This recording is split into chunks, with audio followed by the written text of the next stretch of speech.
Hi, my name is Katalin Viszmeg. I'm a violin and chamber music faculty at the Hartt School Community Division, and today I will be playing an excerpt from Scene de Ballet composed by Beriot, which is the all-state audition piece this year.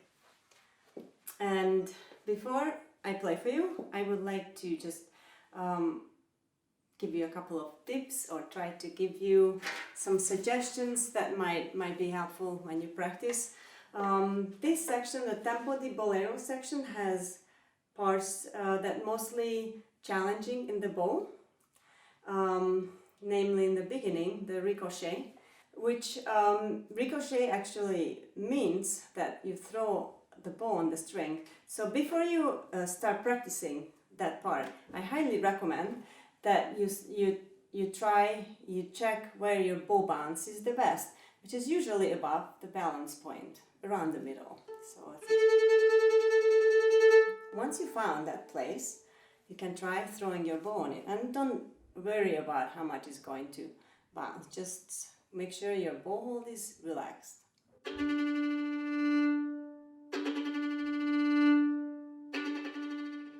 Once you found that place where your bow bounces, you can try to control that bounce. Let's say you bounce 4 times. And then on the 5th time, you can do an up bow. So just a few tips for ricochet. It works best if your bow grip is relaxed and if you use full hair of the bow, and try not to bounce it too far away. Actually, it should be kept pretty close to the string. And once you practice that, you can do it on a scale or just open strings, and then you can try adding all the notes what are in the piece. The next bow challenge in this piece is around 109, measure 109, 110, the up bow staccato, which actually means that staccato, that you stop your bow usually you start it around the upper half and you stop your bow on the string, tiny motions, and they are short, so you have to stop in between every note, kind of deep into the string. So you can practice that by placing your bow in playing position on any open string and pinch your bow between your thumb and index and middle finger, and then release. You have to make sure you release so you're ready to pinch again. And you might want to hear some ringing in between the notes too.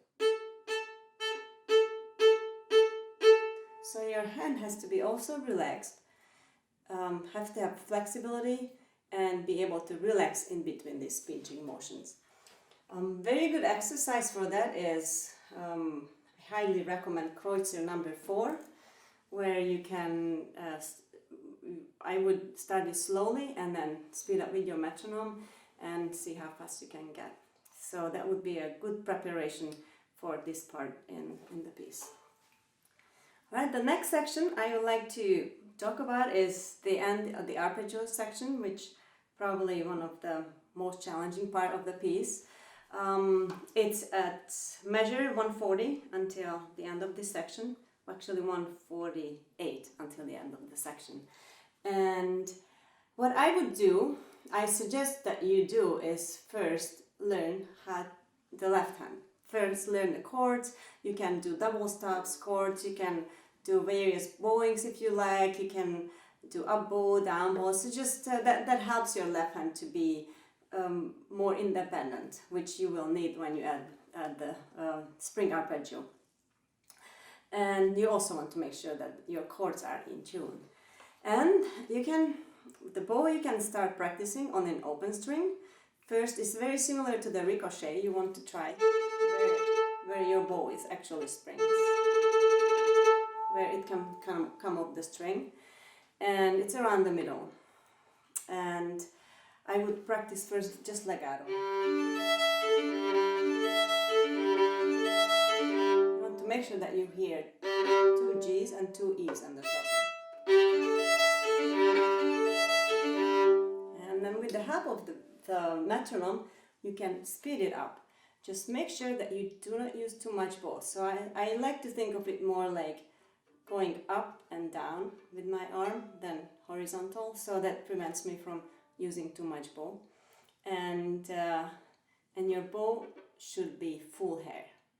I almost could suggest that tilt a little bit towards the bridge, but if you do that, it has to be very slight. And also have to see what your bow can do. So as you get faster, it should bounce effortlessly. You also have to make sure that your bow grip is not tight, is relaxed, and you have to let your bow do the work for you, basically.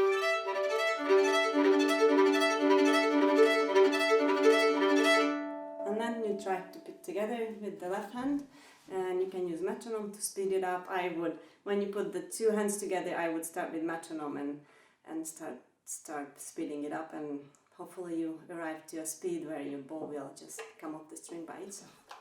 So thank you very much for listening, and I hope that you will find this video helpful, and I wish all of you the best and good luck on your audition.